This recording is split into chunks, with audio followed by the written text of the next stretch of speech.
నిన్నైతే స్టేట్ అంటే ఏంటో చూసాం. ఈరోజు నేను నా ఫస్ట్ స్టేట్ ఎలా క్రియేట్ చేశానో చూపిస్తాను.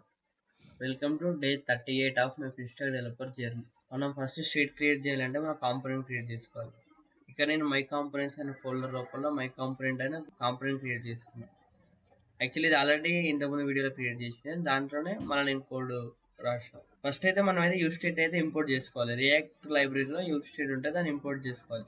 తర్వాత ఇంపోర్ట్ చేసుకుని ఇన్స్టాల్ చేసుకోవాలి. కాన్స్ట్ అంటే data type, count set count.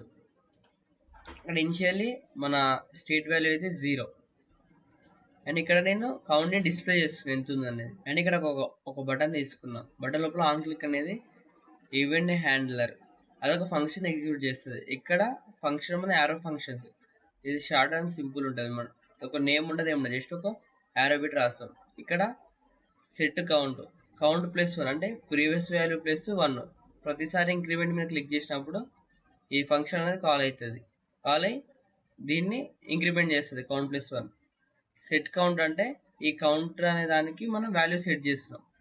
ఇక్కడ మనం బటన్ క్లిక్ చేసినప్పుడల్లా ఆ వాల్యూ అనేది ఇంక్రిమెంట్ అయ్యి ఈ కౌంట్ లోపల స్టోర్ అవుతుంది. అండ్ ఇక్కడ మనకి H3 ట్యాగ్ లోపల మనకి UM మీద డిస్ప్లే అవుతుంది. ఇప్పుడు ఒకసారి రన్ చేసి చూద్దాం. రన్ లోకల్ హోస్ట్ 5173లో రన్ అయింది. చూడండి, ఇది మన కాంపోనెంట్. ఇప్పుడు ఒకసారి ఇంక్రిమెంట్ అనే బటన్ క్లిక్ చేద్దాం. ఒకసారి ఇప్పుడు ఇంక్రిమెంట్ బటన్ క్లిక్ చేద్దాం. ఇంక్రిమెంట్ అవుతుందో లేదో చూద్దాం.